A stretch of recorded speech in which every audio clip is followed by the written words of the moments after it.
The twins were trying to sell their most precious belonging to save their mother, until they met the man who would change their lives forever. Don't forget to like the video and subscribe to our channel. As the autumn wind swept through the park, it carried dried leaves across the path and reached a worn-out bench where two small boys were sitting. Liam and Noah, 10-year-old identical twins, with matching freckles sprinkled across their noses, sat close together, shivering. Between them rested a red toy car, its edges worn down but still catching the sunlight like it was brand new. "Someone's gotta want it," Liam whispered, turning the toy nervously in his small hands. "It's the coolest car ever," Noah replied, nodding. His stomach growled, but he ignored it. They hadn't eaten since yesterday morning, but food wasn't the priority right now. Their mom was pale and weak. She lay in bed back at home. "Let's try over there," Noah said, pointing to the busy path where business people rushed by in sleek suits and heels. With courage far beyond their years, the twins stepped forward. "Excuse me, sir," Liam called out to a man in an expensive suit. "Would you like to buy our car? It's really special." The man kept walking, pretending not to hear. It kept happening all day. Some people gave them pitying looks. Others didn't even glance. "We have to keep trying," Noah said, his voice shaking. "Mom needs her medicine today." Just then, a sleek black car pulled up at the far end of the park. A man stepped out in a perfectly tailored suit. David Grayson, 42 years old, CEO of one of the biggest tech companies in the world. He was known for being disciplined, cold, and obsessed with success. He walked without looking up, eyes scanning his calendar on his phone. "When, sir, would you like to buy our car?" That voice stopped him in his tracks. He turned. Two kids stood there, holding up a toy car, looking straight at him. Their eyes were filled with hope and something deeper. "We're selling it. It's super fast," one said. "Even the doors open." For the first time in a long time, David really looked. The way they held the toy so carefully, like it was the most important thing in the world. And maybe it was. "How much?" David asked. The boys glanced at each other. "Whatever you can give." "Our mom's sick," Noah said. David reached into his wallet and handed them far more than they expected. Their eyes widened. Liam gently placed the red car into David's palm. His tiny fingers hesitated for just a second, then let go. "Thank you," Noah said, his voice barely holding steady. "This will really help our mom." David slipped the toy car into his pocket. As he watched the boys walk away, he did something completely out of character. "Follow them," he told his driver. "I want to know where they live." The luxury car rolled slowly behind the twins as David looked down at the little toy. For years, he had lived strictly by routine. But something had just shifted. The boys entered a rundown building. The outside was all gray concrete. The inside smelled of damp walls and silence.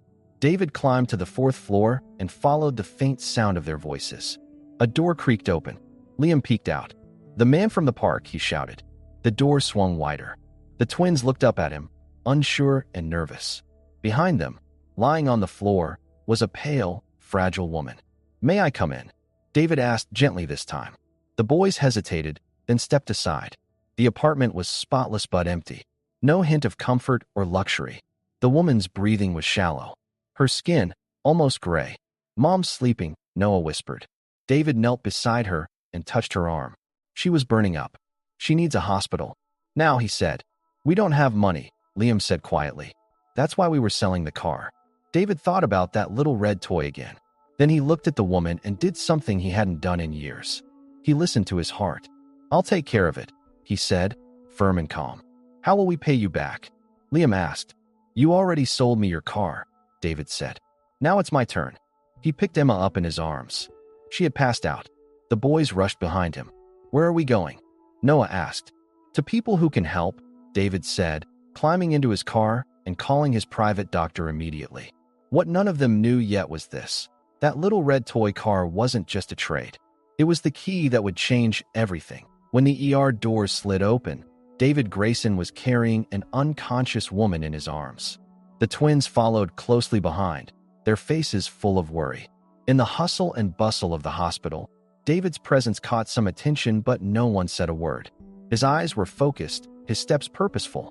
As he approached the front desk, the staff hesitated for a second. "Patient's name?" "Emma," David said firmly. "Last name doesn't matter right now. She needs help fast." The doctors rushed Emma onto a gurney. and Liam and Noah sat down nearby, clutching each other's hands in silence. The tension in the air was heavy. "How is she?" David asked, leaning toward the doctor. "Severe dehydration, likely kidney failure," the doctor said. "It's been untreated for far too long." "Will she make it?" "With the right care, yes. But it'll be a long recovery." David didn't even blink. He nodded. "Do everything you need to do. Insurance, payment, I'll cover it." As he signed the paperwork, it was like this woman had always been his responsibility. No hesitation. Then he sat on a bench in the hallway. Beside him, the twins were dozing off, their heads resting on his shoulders. "Is our mom gonna die?" Noah whispered, his voice cracking. "No," David said. "She's getting the best care now." "What happens after?" Liam asked. "We can't stay at the hospital, and we're all alone at home." David paused. This wasn't part of any plan.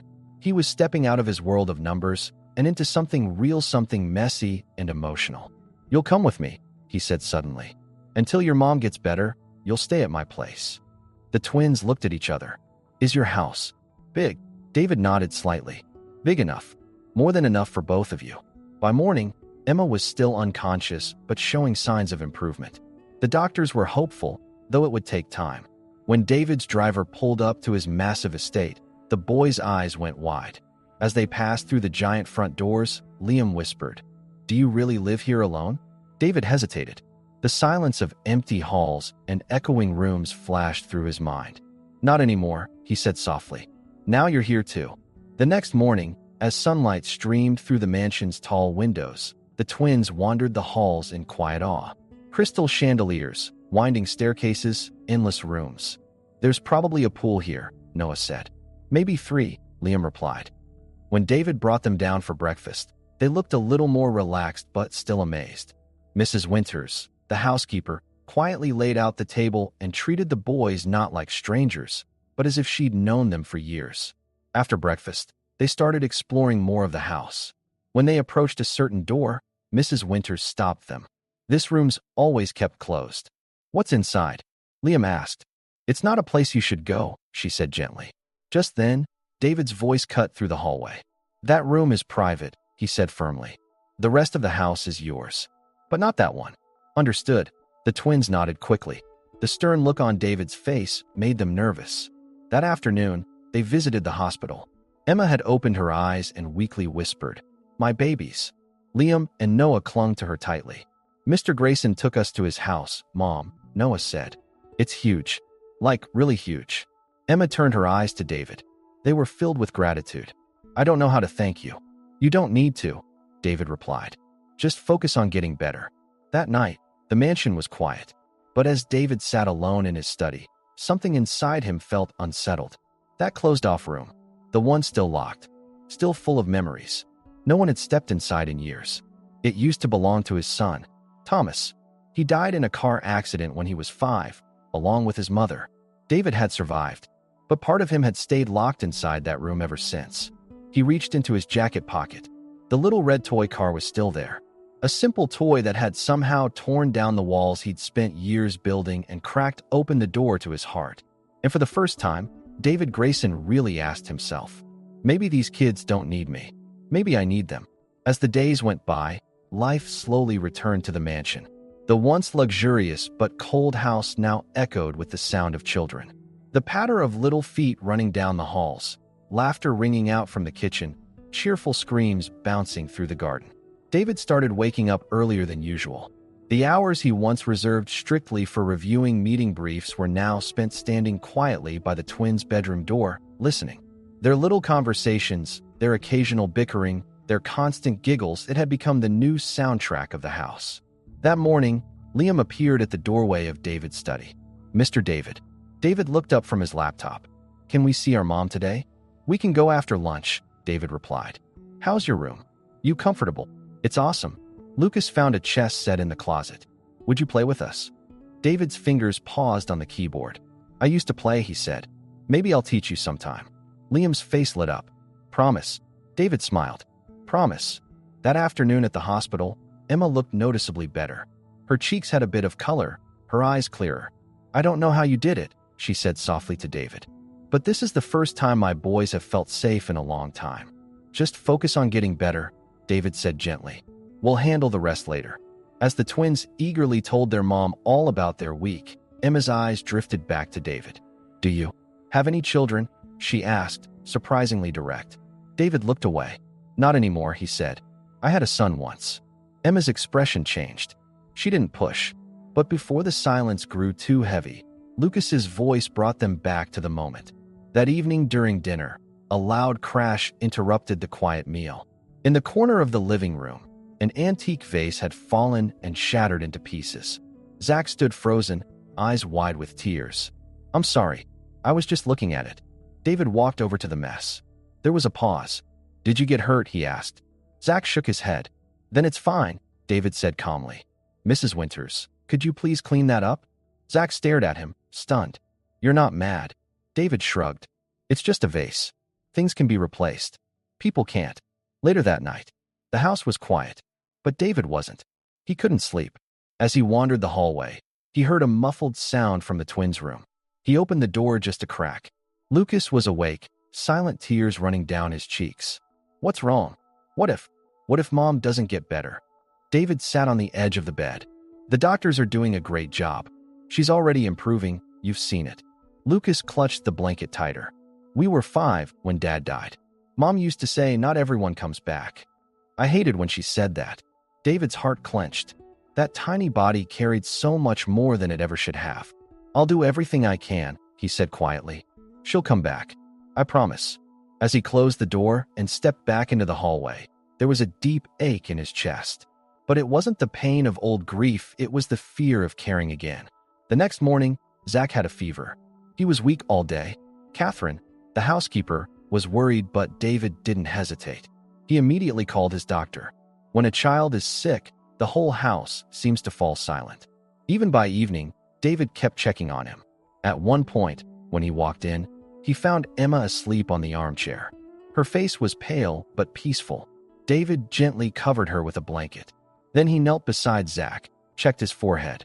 The fever was coming down. The hallway was quiet again, but David's mind wasn't. For the first time in his life, he realized he didn't want to be alone anymore. 2 weeks had passed.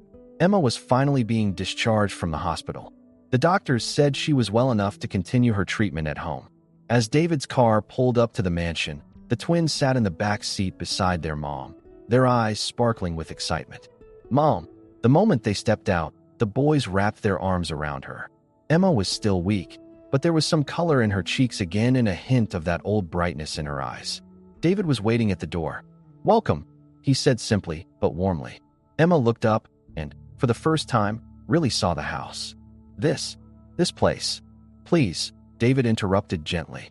You're not a guest. You're here to heal. This just makes the most sense. Everyone in the house was ready for her return. Mrs. Winters had already prepared a room, and the twins couldn't wait to show her around. Look, Mom, we're learning chess. David's teaching us, it's so fun. There's a telescope in the garden. There's an attic room too, but it's locked. Maybe one day he'll open it. As Emma watched their excitement, she realized something. This wasn't just a mansion anymore. It was becoming a home, a place filled with laughter, learning, and connection. That night, for the first time, a dinner table was set for 4. The twins dominated the conversation. Emma smiled more than she had in months, and David quietly listened. That grand dining room no longer felt like a showroom, it felt like a family space. After dinner, Emma wandered through the library. Her eyes fell on the framed photos on the wall, images of David's family, business awards, corporate events. But not a single photo of a child. Thank you, she said softly. Not just for the medical help. The boys feel safe here. Truly safe. David flinched a little. They're incredibly strong kids. That locked room, Emma said gently. You don't have to tell me what's inside. But I can tell. You carry your past with you. David's expression stiffened. Just a storage room, he said flatly. But inside, he knew that wasn't true. That night, after everyone had gone to bed, David found himself standing in front of that locked door. Key in hand. Thomas's room. No one had entered in 5 years. Everything was exactly as it had been. The walls were still covered in planet stickers. Toys lined the shelves. The bedspread still had a space theme. His hand trembled as he reached for a framed photo. Him, his wife Sarah, and little Thomas smiling at the beach. A perfect moment frozen in time. His eyes filled with tears. "Mr. David?" The voice startled him. Lucas stood in the doorway. "Sorry, I thought the door was open." David looked away. "This was my son's room." Lucas stepped in slowly, almost hesitantly. "Was his name Thomas?" David nodded. "Was he our age?" "If he were here now, yes. But we lost him when he was 5. Lucas quietly sat beside him. "My mom says our dad watches us from above. Maybe Thomas is watching you too." Something inside David cracked open. He couldn't hold the tears back anymore. "I miss him so much." "We miss our dad too," Lucas said. "But Mom always tells us, it's okay to be sad. Just don't forget to be happy too." Just then, Zach appeared at the door. "This room, it's really cool," he said softly. After a moment of silence, Emma appeared behind them. "Boys, this room is private," she said gently. But David, for the first time, shook his head. "No, they can come in." The twins stepped in carefully, their eyes wide as they looked around. They explored the toys with quiet wonder. "This space lamp is awesome," Zach said. "Thomas was scared of the dark," David explained. "We gave him that lamp for his birthday." And then, the memories started flowing. David spoke. The boys listened. Emma watched with tears in her eyes. The room wasn't just a memorial anymore. It had become a space where memories were shared and old wounds began to heal. That night, the silence that settled over the room didn't feel heavy. It wasn't about closing off anymore. It was about opening up. As spring arrived, it wasn't just the mansion's gardens that began to bloom again, so did the lives of the people inside. Emma's health improved more with each passing day. The boys woke up with smiles, and the sounds echoing through the house slowly turned into melodies that pushed silence away. And David, he was right at the heart of the change. He wasn't alone anymore. Every morning, seeing the kids grinning across the breakfast table, hearing Emma softly say, "Good morning," while holding her tea with both hands, something deep inside him felt whole again, like a piece that had been missing was finally back in place. One day, Emma walked into the living room holding a few papers. "I got a job offer from a nonprofit," she said. "The pay isn't much, but it fits around my recovery." David froze. That sentence, it sounded like distance. "When would you start?" "I haven't decided yet." "Well," David said, "since you're undecided, maybe I can offer an option too." Emma paused. "What kind of option?" David took a deep breath. "To stay? Not temporarily. I mean, to really stay. To share this house.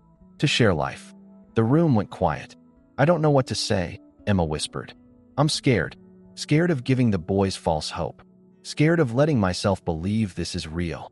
David took a step closer. "I'm scared too. But for the first time, I'm not scared of losing something. I'm scared of finally having something that matters." A few days later, David made his decision. He unlocked the safe and took out a small box. Inside was a delicate ring passed down from his grandmother. The stone, nestled in velvet, reminded him of Emma's eyes. He was ready. That afternoon, they sat at the edge of the wooden dock overlooking the pond. The kids were playing by the water's edge when David turned to Emma. "You know," he said, "when I bought that little red toy car, I had no idea it would change my life." Emma looked at him gently. "And now, I want to wake up every day with you." He reached into his pocket and pulled out the box. "Emma, I don't just care about you out of gratitude. I love you. With everything I have. I want a life with you and the boys. I want a family. I want to marry you." Tears streamed down Emma's cheeks. She reached out her hand. "Yes, David. It's not just me, you've already been chosen. By the boys too." David slid the ring onto her finger. In that moment, the last shadows of his past seemed to lift. Months later, a simple but beautiful ceremony took place in the mansion's garden. Under an archway wrapped in flowers, David and Emma said, "I do," with Liam and Noah standing proudly as their witnesses. During the ceremony, Liam's eyes sparkled. "Can we call you Dad now?" he asked softly. David's voice caught in his throat. "Anytime you want," he said.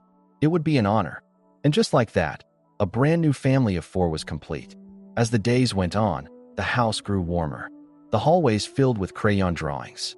One of the old rooms was turned into a playroom for the boys. Chess matches, stargazing nights, cooking dinners together, these became sacred routines. Sometimes, David would sit alone in the library and hold that little red toy car. He still kept it in his pocket, a reminder of the moment that changed everything, a tiny spark that had lit a new life. And every time, he'd think the same thing. Life isn't a code you can write. Sometimes, it just takes a toy car to bring you back to life.